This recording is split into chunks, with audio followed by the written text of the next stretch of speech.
Assalamualaikum warahmatullahi wabarakatuh. Selamat siang semuanya, kami dari Agen Pengendalian Sosial. Perkenalkan, saya Faiza Fidesya. Saya Cika Amelia.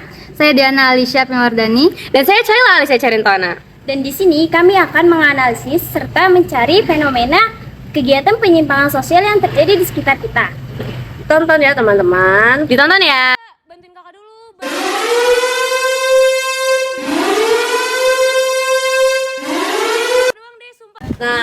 Nah di sini udah ada adiknya. Boleh tahu dong nama adiknya siapa yang pertama?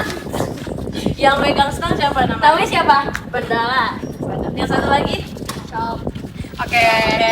Oke, nanti kakak akan menanya yang pertama ya. Di sini, Ade tahu nggak sih, Ade ngelakuin yang namanya penyimpangan sosial? Oke, nggak tahu ya. Lanjut. Kalian tahu nggak kalau berarti dia nggak tahu dong arti penyimpangan sosial itu apa? Atau pernah dengar nggak kata penyimpangan sosial itu? Oke, jadi kalau di sekolah aku, penyimpangan sosial itu merupakan kegiatan di mana kita melewati luar batas kita. Jadi harusnya kita melakukan yang terbaik, tapi itu malah jadi di luar batas yang norma ada gitu lah. Nah, di sini adik-adik sekalian itu mengendarai sepeda motor listrik. Nah, udah di bawah umur, nggak pakai helm lagi. Jadi ini itu termasuk penyimpangan sosial ya. Nah, gitu. Sekarang adik-adik tahu nggak kalau itu termasuk penyimpangan sosial? Tahu, oke. Nah, jadi untuk kedepannya semoga nanti Ade bisa pakai helm ya dan lain-lain. Makasih Ade. Taruh deh, dikasih permen dulu deh, serius. Nah, salah satu contoh Gojek tadi merupakan salah satu contoh pengendara motor yang benar, yaitu memakai helm, memiliki STNK dan SIM, dan juga sudah cukup di atas umur untuk mengendarai motor.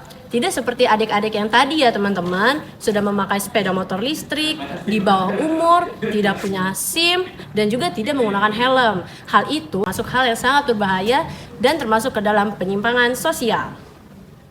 Sosial apa sih? Penyimpangan sosial norma apa ya kira-kira? Norma hukum gak sih, Fai? Ya betul banget itu, termasuk ke norma hukum, karena bisa dikenakan hukuman berupa denda.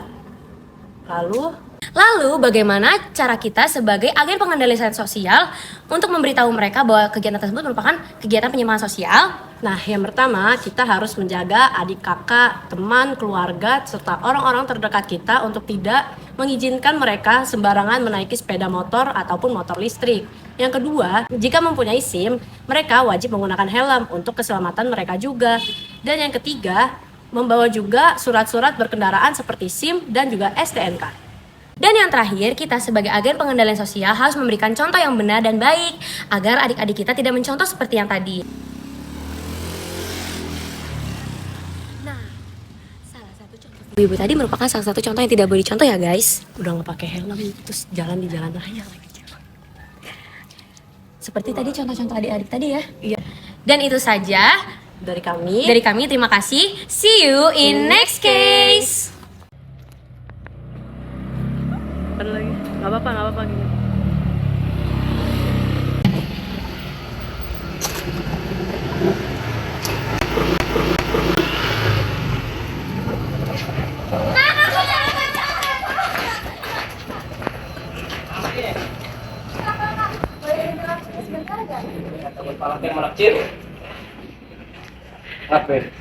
Kakak sadar nggak kakak sedang melakukan kegiatan apa? Jadi, kakak sedang melakukan kegiatan merokok sambil mengendarai motor. Apa alasan kakak mengendarai motor sambil merokok?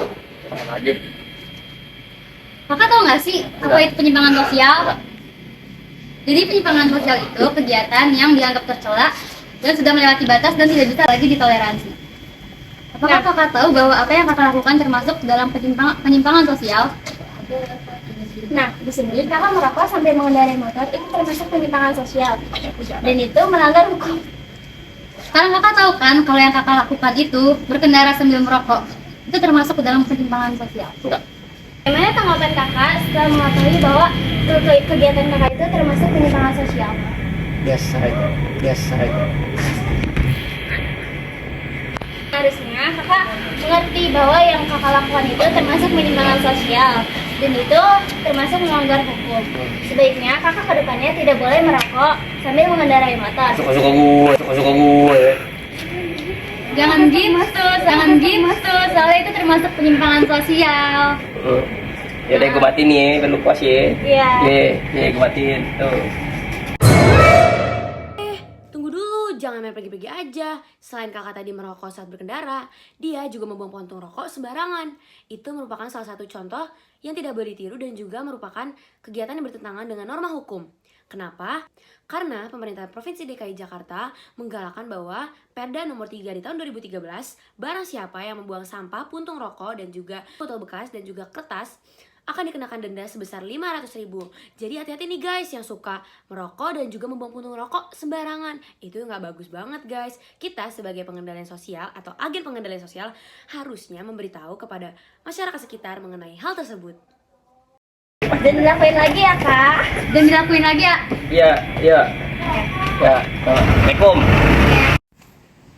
Jadi kegiatan merokok sambil mengendarai motor termasuk dalam penyimpangan sosial negatif karena perilaku tersebut dapat membahayakan diri kita sendiri dan nyawa pengendara lain. Mengendarai motor sambil merokok juga termasuk dalam perilaku penyimpangan sosial sekunder karena perilaku tersebut tidak dapat ditoleransi.